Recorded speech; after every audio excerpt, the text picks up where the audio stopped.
Hello and welcome back to KSAC's Online Learning Hub. Today we're going to be talking about boundaries, understanding what they are, and some helpful strategies for how we can start setting them in our lives.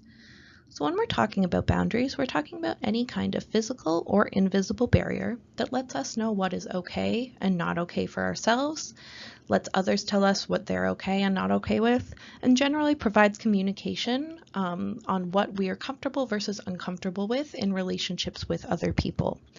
So as I said, boundaries can be physical or invisible, and sometimes it's an easier way to start conversation about what boundaries are and how we can set them when we look at the very obvious physical or visible boundaries that are in our lives that we don't necessarily think about every day.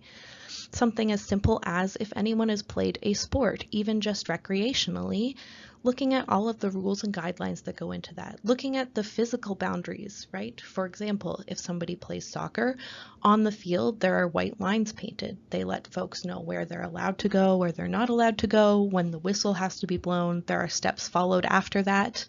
Boundaries in terms of rules of the road, what to do at traffic lights, pedestrian crosswalks, different rules that people might have at home or at school, right? So boundaries are everywhere, and we don't necessarily think of that all the time as boundaries, but understanding that boundaries are just things that are in place to help keep us safe, happy, and comfortable can help us have conversations about those more invisible boundaries. So things like our body boundaries, right? Our personal space bubble, who we allow into that bubble, who we're not comfortable with being in that bubble, and boundaries in our different relationships, whether that's friendships, family members, or romantic and intimate relationships.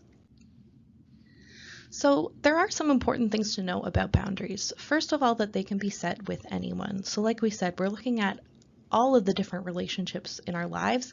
Those are all going to look very different, but we can set boundaries in every single one of those relationships. It is our right to be able to tell people what we're okay and not okay with, right? They're simply there to help us feel safe and comfortable. So if we have a healthy relationship with somebody where there's trust, respect, honesty, we should be able to tell them when something happens that we're not okay with, or we should be able to tell them, I'm actually not okay with this, I'm okay with this instead, and have them respond back with empathy, with understanding, with respect. A healthy relationship is one where people are allowed to talk about their boundaries and set them. Not everybody is going to have the same boundaries, and they can definitely change. They can change over time, and they can change depending on how we feel. So a lot of times when we talk about boundaries, again, we are talking about those physical ones. So things like personal space, who is allowed to get close with us. Oftentimes we use hugging as an example. Some people are big hug people. They love to hug people. They're okay with people hugging them, right? Other people, not so much. They might have specific people in their life that they're more comfortable with getting close in their space and hugging them, but maybe not. So it's important that people are asking before making any physical contact with somebody, so we're not accidentally crossing somebody's boundaries, even if we don't mean it, right? And as I said, that can change, right? Either change over time. Maybe somebody becomes more comfortable with a specific person and is okay with them getting close to them. Again, they still need to ask for consent before making physical contact of any kind, but they might be more comfortable with that person than somebody else that they don't know as well. And it can also depend more on how we feel in the moment. So for example, if somebody is usually very, very okay with hugs with somebody, and then they're just having a really bad day. They're having a day where they just don't want to be around people, they don't want to talk to people, they need some time by themselves to work through some things, right? Then that boundary might change. That day, if somebody asks, hey, you seem upset, do you need a hug? When normally they might say yes, they might say no that day. And that's okay, right? People changing their boundaries are doing it because they're doing what is going to keep them as safe and comfortable as possible. Boundaries need to be respected by everyone, right? So if I'm setting a boundary with somebody, I expect that that person is going to respect it. And if they don't respect it, or if they push it, then again, maybe that's a sign that this person doesn't have my best intentions at heart. Or maybe that's a sign that I might want to start distancing myself from this person, right? Another really important one that doesn't get talked about a lot is that you do not owe somebody a full explanation of why you have set a boundary. Right? Maybe you're very close with somebody and you share a boundary that you have with them and you feel really comfortable in sharing why it is that you've set that boundary. If you're comfortable with that, then that's fine. But you do not have to share an explanation of why you've set a boundary. It should be just enough for you to say, hey, I'm actually not interested in that, or I'm actually going to say no to that, and leave it at that. No is a complete sentence, right? We say that all the time.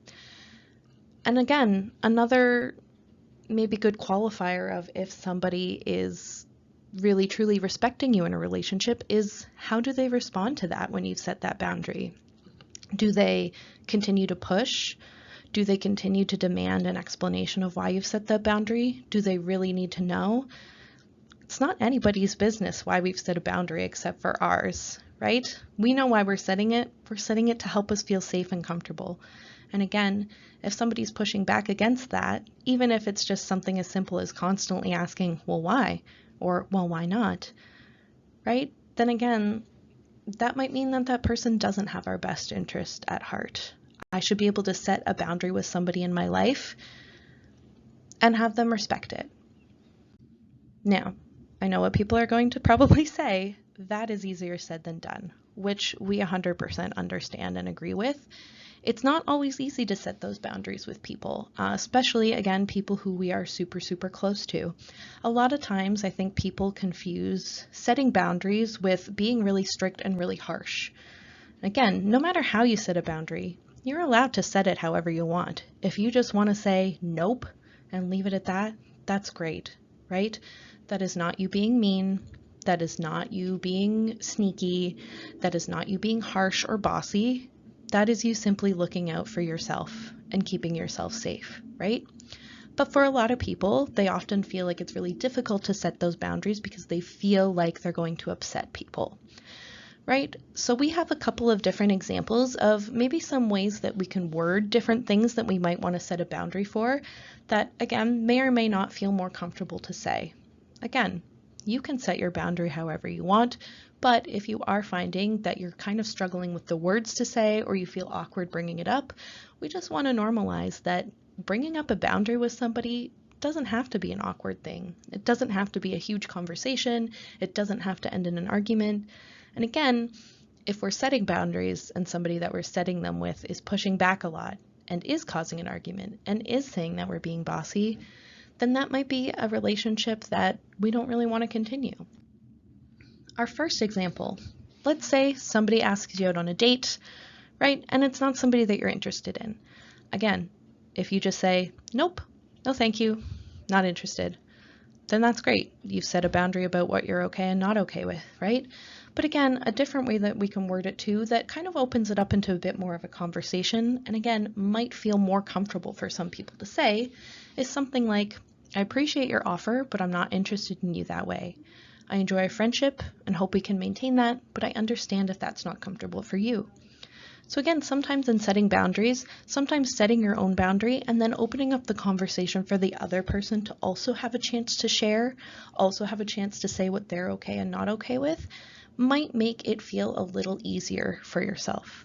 This is not something that you need to do, right? As we said, simply saying nope or no, I'm not interested in that is perfectly all right. But if you're looking for some different wording to use, if that feels a little bit difficult for you to do right away, this can be a really great way to, again, still state what your boundary is, but also, again, open it up into more of a conversation so that it doesn't necessarily so much feel as if you are the only one sharing a boundary. I'm just having one of those days where I want to be alone. It's nothing against you, I just need some space until I'm feeling like myself again, right?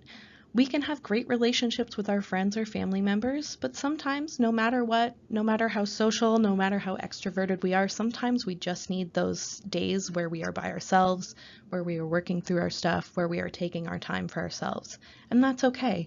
Again, you're allowed to set that boundary. That does not make you a bad friend. That does not make you a bad person. That just means that you need some time for yourself, right? And letting that person know that, hey, I know I'm usually like this. I have to set this boundary right now because I've got stuff going on. I'll let you know when I'm feeling okay.